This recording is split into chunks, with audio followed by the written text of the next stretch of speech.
안녕하세요, 박영준입니다. 벌써 9편 10편 들어가네요. 원래 이걸 따로따로 하려고 그랬어요. 이렇게요, 따로따로 하려고 했는데 이번 시간에 그냥 이렇게 거의 이것은 요약이에요. 지금까지 했던 것들을 보아왔으면 여기 있는 것들이 대부분 다 중복되는 것들이 많거든요. 대부분 다 이제 뭐 법률이라든가 별표는 다르지만 그 내용들이 다 비슷비슷해요. 그래서 여러분들 산지의 전문가가 되려면 제가 말씀드린 별표 있죠. 이런 것들 지금까지 했던 거 별표를 잘 보면 산지 전문가가 됩니다. 그런데 국가에서 제공하는 법제처에서 나와 있는 그 산지 요약 별표를 보면 여러분들이 굉장히 헷갈려요. 이해가 안 가요.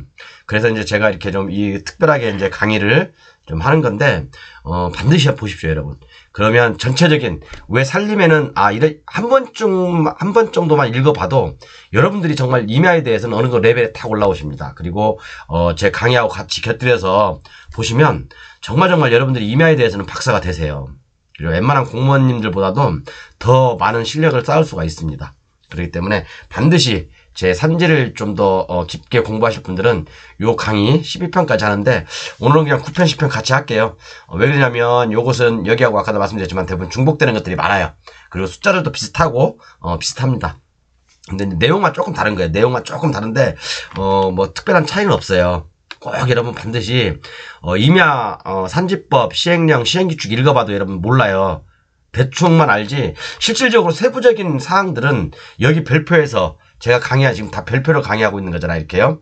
별표에서 다 규정하고 있습니다. 또 규율을 하고 있고 규제를 하고 있고 그렇기 때문에 여기를 보셔야 돼요. 여기를 산지에서 박사가 되려면 그래서 이제 제가 뭐 어떤 그 야매 부리는 거 몇 가지가 있는데 몇 가지가 있는데 그런 것까지는 제가 공식적인 방송에서 말씀드릴 수는 없고 그냥 법조문 나와 있는 거 별표에 나와 있는 거 그런 것들 위주로 지금 설명을 하고 있습니다. 반드시 보세요, 여러분들. 그래서 어디 가서 좀 많이 한다. 와, 너 당신 어떻게 산지들 이렇게 많이 알아? 그 정도 얘기를 들으실 수 있습니다. 그래서 오늘은 복구 설계 및 태양광 발전 설치 뭐 어려운 거 없어요, 여러분. 그죠? 산지 전용 신고 대상, 행위, 범위, 설치 지역 및 설치 조건. 여기 산지 전용 신고도 있는데 여기에 플러스 산지 일시 사용 있어요. 산지 일시 사용도 같이 할 겁니다. 그래서 오늘 좀 할량이 굉장히 많은데 별거 아니에요. 앞에 것들하고 다 중복이 됩니다. 대부분 다. 그렇기 때문에 쉽게 이해할 거예요. 그러니까 처음에 모든 것들이 그러잖아요. 처음에 공부할 때가 굉장히 어려워요. 처음에 시작할 때가. 그렇지만 시작하는 것을 처음부터 탄탄하게 하면 그 다음부터는 쉽거든요. 대부분 다 중복되니까. 자, 그럼 한번 보도록 하겠습니다. 자, 이게 우리가 이제 복구 설계 산지관리법 별표 6에 보면 복구 설계에서 승인 기준이 있어요. 복구를 어떻게 해라. 그죠? 당신들이 이게 뭐 산을 갖다 이렇게 있는데 요걸 갖다 이렇게 뭐 까가지고 이렇게 공사를 여기다 집을 짓다거나 집을 지려고 이렇게 공사를 했으면 나중에 이게 취소가 된다든가 아니면 변경이 된다든가 아니면 뭐 어떤 사유로 해가지고 그죠? 취소가 될 수가 있잖아요. 그러면 이 복구를 해야 될 거 아닙니까? 그죠? 복구를 해야 되는데 이런 복구 기준에 대해서 여기 복구 설계 승인 기준이 있어요. 여기에 나와 있습니다. 물론 이것은 토목측량 설계사무실의 어떤 전문적인 영역이에요. 그러니까 우리는 단순히 이렇게 복잡하게 알 필요는 없다. 그렇지만 기본적인 걸 알고 있어야지 우리가 어떤 경매를 받아도 그죠? 공매든 경매든 또는 매매든 산을 사도 산을 보는 눈이 생기거든요. 임야를 보는 눈이 생기거든요. 그래서 이런 것들을 알아야지 우리가 임야를 보는 눈이 생긴다. 그래서 그런 뜻으로 강의를 하는 겁니다.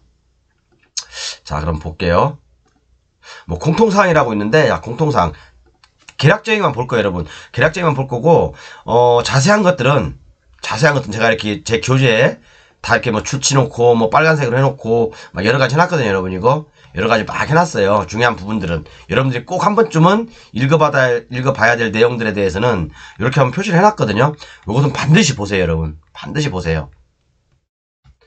보셔야지 여러분들 실력이 들. 그러니까 이제 공통사항이 있는데 복구를 하려면 공통사항들이 있어요. 뭐 최초에 이렇게 이런 것들이 뭐 이렇게 산을 개발하려면 이렇게 까지 않습니까? 여기가 만약 도로야 이렇게 여기가 도로고 그러면 최초의 소단은 뭐 60cm 이상의 흙과 여기 최초의 소단이죠. 여기요.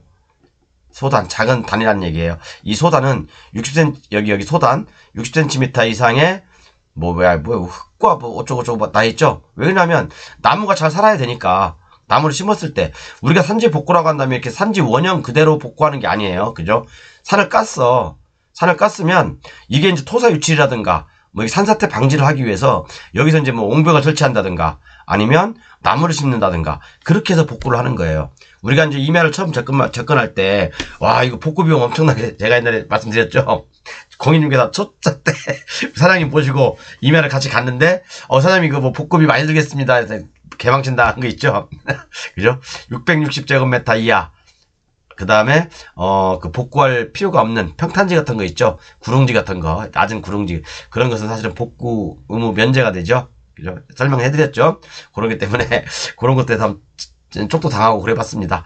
그래서 뭐 이런 거 비탈면, 뭐, 최초의 소다는 뭐 몇 센티미터, 뭐, 흙으로 덮고, 뭐 어떤, 뭐, 흙이, 뭐 나무가 잘 살도록, 뭐 측렁쿨이 잘 살도록 해야 된다. 뭐 그렇게 돼 있습니다. 뭐, 그 복구 대상 지역에는 건축물, 공작물이 철거 또는 이전계 복구 반영돼야 된다. 뭐 당연한 거죠. 그죠? 뭐 예를 들어서 또 토사 유출이 있는 경우는 토사 유출을 방지를 해야 되고, 배수량이 적고 토사 유출 또는 뭐 어쩌고저쩌고 하는데 배수로를 만들어야 되고, 그죠? 복구를 위해 식재하는 나무와 종류는 복구 대상지, 임상과 토질에 적합해 선정돼야 된다. 뭐 그냥 갖다 심으면 돼요. 그죠? 뭐 법은 이렇게 나와 있는데, 그죠? 뭐 갖다 심으면 잘 살면 되는 거 아닙니까? 그죠? 복구는 그렇게 하는 겁니다, 여러분. 그죠? 물론 법을 지켜야 됩니다. 법을 지켜야 되는데, 복구는 그냥, 그렇게 편하게 하시면 돼요. 그죠? 특별히 법에 저촉되지 않게 편하게 하세요. 그 다음에 이제 뭐, 여기, 아이고. 산지 전용 일시 사용의 경우가 있는데, 뭐, 비탈면의 수직 높이는 15m가 이하여야 된다. 제가 비탈면 설명해드렸죠? 비탈면 높이는, 수직 높이는 15m 이하여야 된다. 그죠? 이런 것도 있고, 이런 내용도 있고, 그 다음에 쭉 내려보면, 뭐 다 설명 못 해드립니다. 그 다음에 광물 채굴, 토석 채취의 경우에는 뭐, 비탈면의 수직 높이가 15m 이상인 경우에는 수직 높이 15m 이하의 간격으로 비탈면의 너비를 제외한 너비 5m 이상의 소단을 조성해야 된다. 그러니까 이 비탈면의 높이가 그죠? 15m 이상이다. 그러면 여기에 이제 5m로 소단을 또 조성해야 된다니까. 뭐 개발할 때 다 그렇게 하는 거 아닙니까? 그죠? 맞죠? 그 다음에 뭐 또 예외 조항이 있어요. 수직 높이가 뭐 60m다. 60m 이상이면 뭐 10m의 소단을 설치해야 된다. 뭐 그런 내용들이 있습니다. 그죠? 뭐 그리고 소단에 발생하는 각도도 있어요. 각도는 75도 이하여야 된다. 75도면 가만히 있어봐. 여기 이렇게 이게 45도니까 한 요 정도 되네. 와 이거 뭐 뭐 등반이네 등반. 그죠? 뭐 여기선 75도 이하로 해야 된다. 뭐 그런 내용들도 있습니다. 뭐 비탈면의 기울기도 나와 있는데 저번에 이런 것들 있죠? 뭐 이런 것들 뭐 이런 거 알 필요 없어요 여러분. 이거 어쨌든 뭐 비탈면의 높이는 뭐 이렇게 직각으로 하지 말고 뭐 그런 내용들이 있습니다. 자 그 다음에 제가 한번 요거 서류를 한번 봤어요. 서류를 산지관리법 시행규칙 별지거든요. 이거요. 별지 3호 서식에 보면 산지 전용 허가 변경 신고서가 있어요. 허가면 허가, 변경이면 변경. 변경에 제가 볼 때는 아니 변경에 제가 중요한 내용들이 많이 숨어 있다고 했죠, 여러분. 변경에 여기에 돈이 있어요, 돈이 있다고요. 진짜 큰 돈이 있습니다. 그것은 제가 여러분들께 말씀 안 드렸죠? 뭐 이런 것, 뭐 이런 내용들이에요. 그러니까 뭐 서류를 이렇게 준비해라. 전문가들한테,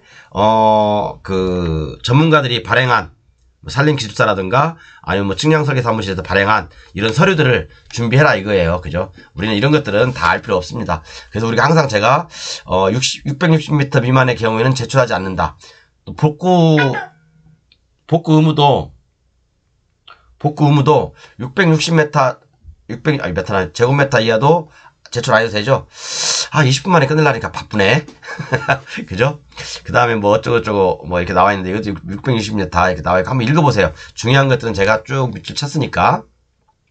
그 다음에 이제, 산지에 우리가 태양광 발전을 설치하잖아요, 여러분. 태양광 발전 설치에 관한, 세부 규칙도 여기 있어요. 세부 규칙도. 그렇기 때문에 태양광 발전, 우리가 임야를 사서 태양광 시설이나 해야 되겠다. 뭐 할 거 없으면 태양광 시설이나 하지. 그렇게 말씀하시는 분들 많거든요. 여러분들 태양광 발전이고 조건이 까다로워요. 이거 쉽지 않아요, 여러분. 그죠? 쉽지 않다고요, 이거. 지금은 그렇기 때문에 하도 이제 처음에는 태양광 발전 어쩌고저쩌고 막 그런 것들이 나오니까 이런 규제가 들어온 거예요. 그죠? 그래서 산지에서 지역 등 협의 기준 해가지고 요것도 한번 보십시오. 요것도 한번 태양광 발전, 요것도 따로 이제 산지관리법 별지 4호에 있으니까 요것도 한번 꼭 보십시오. 그죠? 그 다음에 또 하나 중요한 건 뭐냐면, 뭐 이런 것들 제가 세세하게 설명드리고 싶지만, 설명드려도 여러분들 다 기억 못합니다. 그러니까 한 번쯤은 읽어봐야 된다. 읽어보면 여러분들 산지에 대한 지식이 어마어마하게 상승합니다. 어마어마하게. 웬만한 전문가들 산림기술사하고 비슷해요, 여러분. 산지에서 지역 등의 협의 기준이 있어요. 요것도 한번 보십시오. 요것도 재밌습니다. 그러니까 대부분 여기는 보존산지에 대한 어떤 규제가 많아요. 보존산지는 말 그대로 보존하라 그거잖아요. 그죠? 그래서 뭐 보존산지이거나 어쩌고저쩌고 때는 최소한의 면적으로 지역 지구를 지정해야 된다. 그 다음에 집단적인 조림공사, 형질이 우량한 천연림 그런 것들도 역시 뭐 최소화로 해야 된다. 그죠? 지역 등으로 해서 설정해서는 아니 된다라고 나와 있네. 이것은 그죠? 조림공지라든가 아니면 형질이 우량한 천연림 같은 경우는 개발하지 마라. 그런 얘기가 나와 있어요. 분수령도 역시 최소화해야 된다. 그죠? 보존산지는 역시 보존산지도 역시 최소화해야 된다. 그죠? 다 보존산지에 관련된 내용들이거든요. 그러니까 보존산지에 우리가 이제 뭔가를 하려면 굉장히 좀 까다로운 부분이 있어요. 그래서 반드시 보존산지에서 뭘 하려고 한다면 이 벌표를 봐야 된다는 거예요. 그죠? 그래서 이제 뭐 여기 보면, 전용화하는 산지의 경우에 법제 12조에 따른 행위제한에 위반돼서는 아니 된다. 법제 12조가 뭐냐면 이거예요. 보존산지의 행위제한. 요거에 위반돼서는 아니 된다. 우리가 이제 법을 보면, 산지관리법 법 12조를 보면 요 내용이 나와 있습니다. 제가 설명해드렸죠? 보존산지의 행위제한. 그죠? 그 다음에 먼저 여기 보면, 평균 경사도 나와 있고, 스키장업을 하는 경우에는 35도 이하면 돼요. 우리가 이제 보통 산지관리법에서는 25도 이하를 개발하라고 하잖아요. 그죠? 25도 이하를. 근데 예외가 있죠. 예외가. 스키장 같은 경우는 35도. 그리고 태양광 같은 경우는 15도. 그러니까 우리가 사람들이 그래요. 제가 아까도 말씀드렸지만 산이나 사가지고 태양광에 설치하지 뭐. 그것은 쓸데없는 소리입니다. 그것은 잘못된 상식이에요. 태양광을 설치하려면 최소한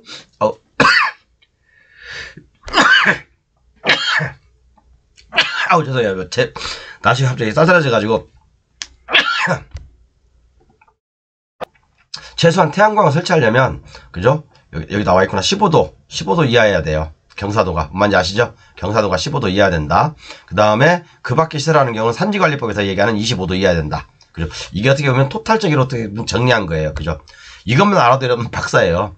그 다음에 평균 뭐야 이게 인목축척이죠. 인목축척. 그죠? 인목축척은 150% 이하일 것. 그죠? 그 다음에 만약에 벌채를 실시했어. 보존산지인데 벌채를 실시했어. 아니면 또 다른 산지인데 벌채를 해버렸어. 그러면 인목축척에 안 들어갈 수 있잖아요. 근데 그 벌채를 했다고 해서 인목축척에 안 들어가는 게 아니라 5년 전 데이터를 기준으로 합니다. 5년 전. 그죠? 벌채 전에 5년 전에 5년이 지나지 아니한 때는 그죠? 벌채를 해서 5년이 지나지 아니한 때는 벌채 전에 인목축척으로 환산해서 우리가 계산을 합니다. 그리고 항상 우리가 해서 벌목, 그죠? 수종갱신, 해서 산을 농지로 바꾼다, 지목변경, 개간, 그런 것들이 있죠. 그런 것들은 기본적으로 5년이라는 시간이 필요합니다. 5년이라는 시간이. 그죠? 제가 기본적으로 5년이라는 시간이 필요합니다. 그리고 이제 여기, 보존산지의 비율이 100분의 50 이해야 된다. 이것은 뭐죠? 저번 시간에 했지만 30만 제곱미터 이상을 개발하고자 할 때 보존산지 면적이 50%가 넘으면 안 된다. 그런 내용입니다. 그죠? 그렇지만 예외 조항이 있죠. 스키장, 집단묘지, 대형 골프장, 송배전 시설, 철탑, 풍력발전 시설 이런 것들은 예외다. 예외.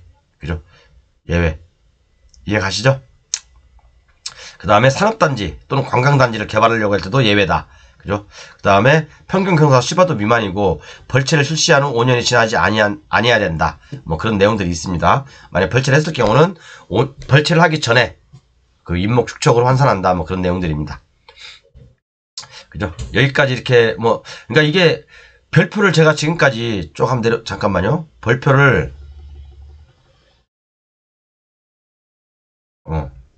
아이고. 여기다 붙여넣기 좀 해. 잠깐만요. 컨트롤 C. 복사 붙여넣기 해야죠. 요즘 어느 분이 컨트롤 C 잘 배웠다고 얘기하는데. 그래서 제가 지금 요거 하고 있죠, 요거.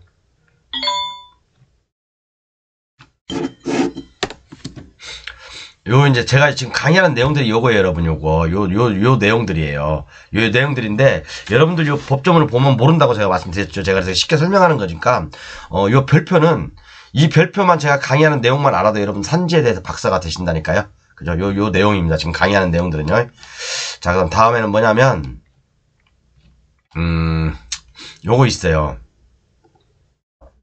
아까 설명드렸지만 벌써 15분이야? 아유, 이제 웬만하면 농담 같은 거 안 해야 되겠구나. 산지관리법 시행령 별표 3에 보면 산지 전용 신고 대상 시설, 행위의 범위, 그 다음에 설치 지역 및 설치 조건이 나와 있어요. 이것도 중요하다고 봐야 돼요, 여러분. 이것도 별표 한 10개 정도 하십시오. 굉장히 괜찮은 내용들이 많아요. 그러니까 이것도 역시 산지에 대해서 우리가 어떤 시설이 들어오는지, 어떤 설치 지역은 뭐 예를 들어서 공인용 산지는 되고, 뭐 예를 들어서 뭐 산지 전용할 때 뭐 보존 산지는 되고 안 되고, 또는 아니면 뭐 임업용 산지는 되고 안 되고, 그 내용이 다 나와 있어요. 여기에 이 안에 다 나와 있습니다. 그죠? 그래서 우리가 이제 뭐 여긴데 이 산지인데 이거 뭘 할 수 있을까? 그러니까 보존 산지 행위 제한 아니면 임업용 산지 행위 제한 법에서 나와 있는 거 그것만 봐서는 모른다는 얘기예요. 그것만 봐서는 그거 가지고 강의하는 분들이 계시는데 그것만 가지고 강의했다가는 큰일 납니다. 항상 대통령령이나 시행규칙으로 위임됐어요. 이렇게 별표에 그걸 보셔야 돼요. 이걸요. 그리고 이제 이거하고 같이 설명드릴 게 뭐냐면 이거는 산지 전용이잖아요. 여기는 산지 일시 사용 신고예요. 산지 일시 사용, 여기는 산지 일시 사용이고, 산지 전용. 그러니까 먼저 산지 전용만 하고, 그 다음에 이 밑에 있거든요. 산지 일시 사용은 조금 이따 하겠습니다. 자, 그래서 이제 산지 전용 신고, 대상 시설. 그죠? 산지를 우리가 개발하려면, 금지행위 열거 방식이 아니라, 허용행위 열거 방식이잖아요. 그죠? 금지행위 열거 방식이 아니고, 허용행위죠. 허용되는 것들 갖다 쭉 나열합니다. 요거밖에 못하는 거예요. 요거밖에. 산지는. 그리고 금지행위 열거 방식이라는 것은, 야, 이거 하지 마. 이거 몇 개 하지 마. 이것만 빼놓고는 나머지는 다 할 수 있다. 이거잖아요. 그죠? 허용행위 열거 방식하고 금지행위 열거 방식이 있는데, 우리가 이제 국토계획법에서 용도 지역별 행위 제한 있죠. 설치 가능한 건축물 같은 거. 그런 것도 각 도시지역 같은 경우 아니면 예를 들어서 계획관리 지역에는 뭐 허용행위 열거 방식도 있고 아니면 뭐 자연녹지 지역에는 금지행위 열거 방식이 있는 거고 막 그런 것들이 많이 있어요. 한번 보세요. 뭐 그래서 자연녹지 지역에서 설치할 수 있는 뭐 건축물 뭐 공작물 이런 식으로 아니면 계획관리 지역에서 허용되는 건축물 아니면 계획관리 지역에서 뭐 할 수 없는 뭐 그런 것도 있어요. 그러니까 허용행위인지 금지행위인지 그걸 일단 구분하시고요. 대상 시설, 행위의 범위는 뭐 면적이겠죠. 그죠? 설치 지역, 이것은 보존 산지냐, 임업용 산지냐, 공익용 산지냐, 아니면 일반 임야냐 그런 거겠죠. 그다음에 설치 조건이 있어요. 여기 제가 다 대상 시설, 행위 범위, 설치 지역, 설치 조건 제가 이렇게 딱 여러분들 보기 좋게 딱 정리를 해놨습니다. 근데 여러분들이 나머지 이런 것들은 다 보시고 그러니까 임업인이나 농업인은요 웬만큼 산에 대해서는 많이 할 수가 있어요. 그래서 제가 농업인, 임업인 조건 갖추는 거 어렵지 않다라고 말씀드린 게 만들어 놓으면 좋아요. 여러분 만들어 놓으면 여러분들은 진짜 돈은 자동으로 벌 수 있다니까요. 그냥 이렇게 나무가 심어져 있는 임야보다 아무래도 뭐 창고라던가 그죠? 한 건축물이 있으면 가치가 더 올라가겠죠. 그죠? 자, 그래서 이제 이런 거 보면 이제 그 연구시설이 있어요. 연구시설과 그 다음에 이제 그 연구시설이 아닌 것들이 있죠. 그죠? 연구시설이 있고 우리가 예를 들어 산림관리사 이게 사람들이 연구시설이라고 하는데 연구시설 아니에요. 여기 일시 사용하는 거예요. 산림 경영사들. 농막 같은 경우도 일시 사용하는 거죠. 근데 지금 설명하는 것은 연구시설들이에요. 이런 것들은 다 연구시설들이라고요. 연구시설들은 이렇게 제한 없이 다 할 수 있고, 제한 없이 다 할 수 있는 게 있고, 그죠? 예를 들어서 자연휴양림, 수목원, 산림생태원, 숲속 야영장. 이게 야영장이 바로 캠핑장이에요, 여러분. 그럼 이 제한이 없으니까 여기에는 공익용 산지도 들어갈 수 있겠죠. 그죠? 그리고 자연휴양림에도 건축물이 들어갈 수 있어요. 사람들이 쉴 수 있도록 건축물 들어갑니다. 그죠? 수목원도 마찬가지고 산림생태원도 허가되면 건물 들어가요. 여기서 뭐 커피를 마실 수 있다든가 그런 건물이 필요합니다. 그죠? 관리사라든가 이런 것들이 필요해요. 사람들이 이런 것들을 우습게 하는데, 그죠? 임야를 많이 갖고 계신 분들 있잖아요. 넓게 가지고 계신 분들. 아이고, 잠시만요. 이런 방법을 통해서 얼마든지 자기 임야를 정말 가치 있는 산으로 바꿀 수 있다니까요? 가치 있는 산으로 얼마든지 바꿀 수 있어요. 물론 이런 숲속 야영장, 숲속 야영장이 캠핑장, 야영장이죠?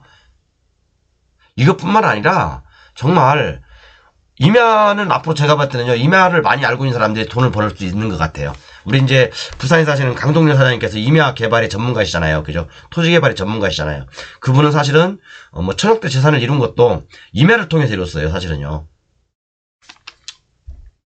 그래서 임야를 여러분, 진짜 우리 깊이 있게 공부 한번 해보세요, 정말. 요거 제가 봤을 때 임야 공부하는 데 있잖아요.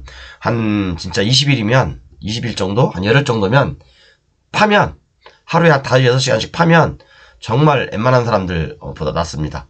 고시도 합격할 수 있어요. 그래서 이제 예를 들어서 우리가 숲속 야영장, 공익용 산지에다가 야영장을 제한 없으니까, 그죠? 설치 지역은 제한이 없으니까 공익용 산지에다가 야영장을 설치를 하고 싶다. 그러면 제가 옆에 법률도 했죠. 산림문화 휴양에 관한 법률을 보면 되겠죠. 여기에서는 여기에 따라서 어떤 조건들이 필요합니다. 그죠? 건물은 뭐 어떻게 해야 되고 소화기도 비치해야 되고 관리사는 몇 평 이하로 해야 되고 그 다음에 뭐 이제 뭐 데크는 뭐 어떻게 이런 조건들이 있어요. 이런 조건에 맞으면 되죠. 이 법률을 찾아가면 되겠죠. 그죠? 그래서 수목원 아니면 생태원의 안에다가 건물을 짓고 싶다. 그러면 산림보호법을 찾아가면 되겠죠. 여기 보면 이거에 대한 행위제한이 나와 있으니까 건물은 몇 개로 지고 건물은 어떻게 져라. 그죠? 그 다음에 뭐 소방서는 어떻게 갖춰라. 그 다음에 뭐 나무에 어떻게 뭐 도로도 어떻게 갖춰라. 그런 게 있어요. 이런 것들이 다 여러분들 건물 못 준다고 생각하잖아요. 건물 진다니까요. 제가 그래서 여러분들 참 이렇게 임야를 보시는 분들 답답한 게, 정말, 임야가 오히려 농지보다 더 무궁무진합니다. 무궁무진하다니까요. 정말, 공부 한번 해보십시오, 여러분. 교재에 제가 상세히 다 실어놨으니까 한번 공부 한번 해보세요. 그리고 이런 것들이 있고, 너무 20분 안에 못 끝내겠는데요? 그 다음에 농림어업인의 주택시설과 그 부대시설, 그죠? 그런 것들은 맞죠? 330제곱미터 미만의 것, 그죠? 이 경우, 자기 소유의 기존 임도를 활용하여, 그러니까 어떤 사람은 참 제가 답답한 게, 제가 산재법에서 인정하는 도로가 있다고 했죠, 4가지가. 그리고 산림청장이 고시한, 현황도로가 있다고 했죠, 4가지가. 뭐 싸가지가 아닙니다, 4가지입니다. 4가지가 있죠. 그 다음에 현황도로도 싸가지가 있죠. 4가지가 있죠. 그죠? 그런데 어떤 사람이 이걸 잘못 해석해요. 330제곱미터 내 임야만 있으면 된다라고 생각해요. 내 임야가 아니라고요. 근데 물론 내 임야도 가지고 있어야 되지만 뭐 이거 사용수에도 받으면 돼요. 근데 임도를 활용은 자기 소유의 임도잖아. 임도도 대학 건축허가 난다고 했죠. 그죠? 건축허가 납니다. 법에서 그렇게 규정하고 있으니까. 자기 소유의 임도야 돼요, 이게. 임도가. 산불 방지하기 위해서 우리가 임도 된다고 하잖아요. 그죠? 임도가 자기 소유의 임도야 된다는 얘기예요. 어떤 사람은 이 임야가 자기 소유해야 된다고 했는데, 이건 잘못된 상식입니다. 법이라는 게 단어 하나 잘 읽어야 돼요. 부지면적은 뭐 어쩌고저쩌고 나와 있어요. 그 다음에 농림, 축산, 가공, 창고, 집화장, 뭐 가공시설 이런 거 다 할 수 있잖아요, 여러분. 그죠? 다 할 수 있어요. 농기계 수리시설 및 농기계 창고 다 할 수 있어요. 공인용 산지가 아니면 요것은 농림어업인 주택은 공인용 산지도 공인용 산지 질 수 있죠. 왜? 산지 전용 일시사용 제한 지역이 아닌 지역이면 되니까. 그죠? 아닌 지역이면 되니까 공인용 산지에도 농업인 주택 질 수 있어요. 그죠? 그런데 요것들은 공인용 산지는 안 된다. 그죠? 이 표 하나만 가지고는 여러분들 진짜 좋아요. 그 다음에 여기 제가 저번 시간에 임업인의 조건에 대해서 얘기했죠. 임업인의 조건. 그죠? 산촌진흥법에서 얘기하는 농업인의 조건이 있고 4가지가 있고 산지법에서 얘기하는 농업인의 조건이 있다. 3가지가. 그런데 산촌진흥법에서는 산림조합에 가입하면 이것도 임업인이라고 보잖아요. 근데 우리가 임야를 개발할 때는 이 4번째는 빠진다 이거예요. 그죠? 제가 여기 법이 나와 있어요. 그죠? 제가 어제 강의에 쓸데없이 얘기한 거 아닙니다, 여러분. 다 법의 규정에 있는 거 이렇게요. 그죠? 제5 농림어업인이란 농지법 2조. 그러니까 제가 농업인은 농지법만 따르면 되는 거예요. 그죠? 그런데 임업인은 아까 뭐라고 했어요? 산촌진흥법 2조, 1호, 2호, 3호, 4호가 뭐였어요? 조합원이죠. 조합원은 빠졌잖아요. 그죠?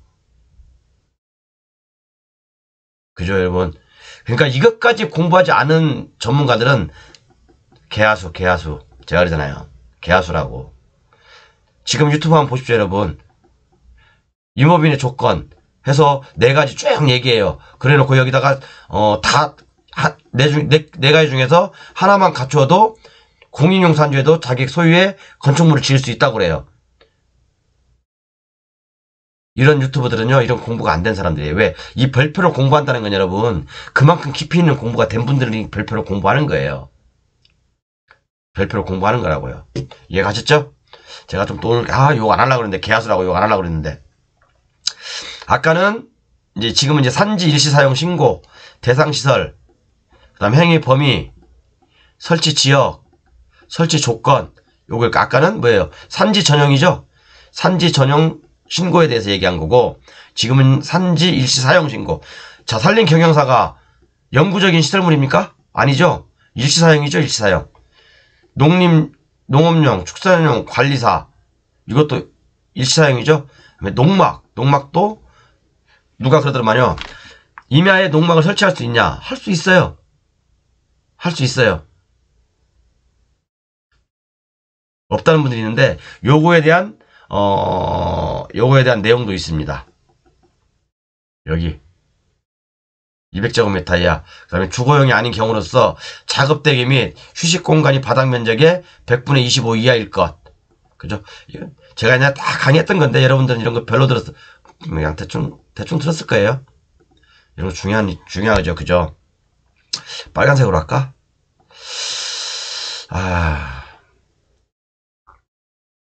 줄 빼버리자. 그죠? 이런 것들이 있습니다. 이거 한번 읽어보세요, 여러분들. 요거 제가 다 일일이 할 게 진짜 많아요. 하는 건 진짜 많아요. 여러분들이 다 몰라서 그렇지 산지 진짜 저는 돈 있으면 저번에 엊그제 강동희 사장님하고 통화했는데, 야, 이런 바닷가에 있잖아요. 여기가 바다예요. 근데 여기 해안로가 이렇게 쭉 있습니다. 그런데 여기에 기가 막힌 땅이 있더라고. 나는 이런 게 진짜 경기도에 있으면, 그리고 누가 이렇게 여기 옹벽을 쳐고 이렇게 개발 일부를 해놨어요. 이렇게요. 평탄 작업을 해놨죠. 저는 이런 땅 사고 싶어요. 경기도에 있다면.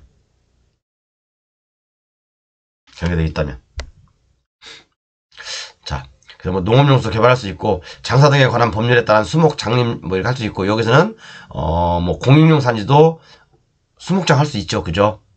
여기 중요한 내용 많이 있으니까 여러분 그냥 꼭 보세요. 제가 이렇게 오늘 좀 이렇게 20분 안에 끝내려고 하니까 또 산지법이 워낙 방대하고 그러다 보니까 뭐 자세하게 설명 다 못 해드려요. 그러니까 그 점 좀 충분히 이해하시고, 교재 가지고 계신 분들 이 교재 가지고 진짜 꼼꼼히 한번 해보십시오. 그 다음에 산지 면적에 관한 허가 기준이 있어요. 여러분 어려운 거 아니에요. 여러분 쉬워요. 그러니까 660제곱미터는 주거용 단독주택 부지로 사용되죠. 그죠? 이것도 한번 쭉 읽어보시면 뭐 이건 중요한 내용 없습니다. 여기는 중요한 내용 없고요. 뭐 면적에 관한 내용들이 몇 가지 나와요. 면적에 대한 뭐 3만 제곱미터 제가 많이 말씀드렸죠. 이런 것들 뭐 국가에 사는 것들은 다 할 수 있죠. 그죠? 뭐 농어촌 정비법 어쩌고저쩌고 나와 있는데 이것도 한번 보시고, 이런 것들 뭐 이런 것도 보시면 되고, 그래서 뭐 일종 근린생활시설 설치하는 경우 뭐 이것도 뭐 한번 대충 한번 읽어보십시오. 여기까지 했고요. 요렇게 이번 시간에는 요렇게 한번 대충 훑어봤어요. 그럼 어떠세요? 이게 산지에서 우리가 예를 들어 사람들이 아까 여기 설명드렸지만 자연휴양림, 수목원, 산림생태원, 산림교육센터, 유아숲체육원, 숲속야영장 이런 것은 이런 산에다가는 건축물을 못 짓는다고 생각해요. 그게 아니에요.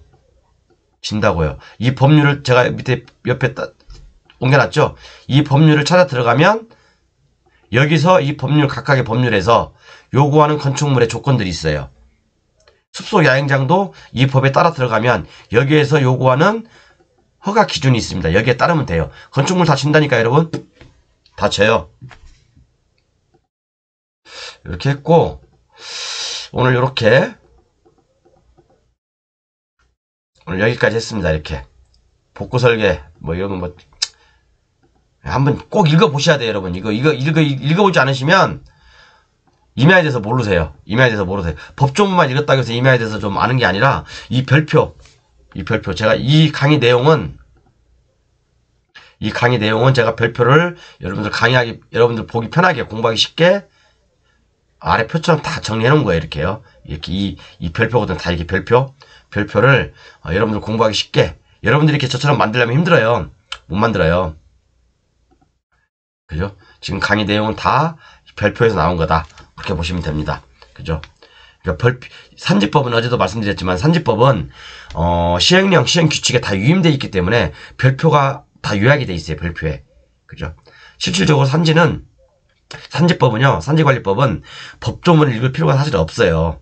이 별표만 봐도 여러분들 실력이 전문가 이상 수준입니다. 여기. 이 별표 제 강의만 봐도. 이해 가시죠? 제가 뭐 강의하는 거 제가 아무렇게나 재선하는 게 아니라 별표 보고 얘기하는 겁니다. 아, 죄송해요. 벌써 이게 제가 오늘 항상 이제 20분만 앞으로 하긴 했는데 벌써 30분이 지나버렸어요. 그 돼버렸네요. 다음 시간에는 개발이익 분담금하고 대체살림 주성비 감면 대상이 있고 감면 비율이 있어요. 그죠? 우리가 산지를 개발할 때 그죠? 개발이익 분담금을 내야 될 거 아닙니까? 평균적으로 25%. 근데 이것도 면적에 따라 틀립니다. 그리고 대체살림 주성비 감면 대상이 있고 감면 비율이 있어요. 대체살림 주성비도 감면 받는 비율이 있습니다. 사실 이런 것들은 요거는 세무사의 영역인데 그래도 제가 대충 간단하게 아웃라인만 다음 시간에 설명해 드릴게요. 아웃라인만. 그리고 이제 그 다음 시간에는 산지법 총정리를 표를 통해서 여러분들 알기 쉽게 공부를 어떻게 해 들어가야 되는지 그거 한번 말씀드리겠습니다. 감사합니다.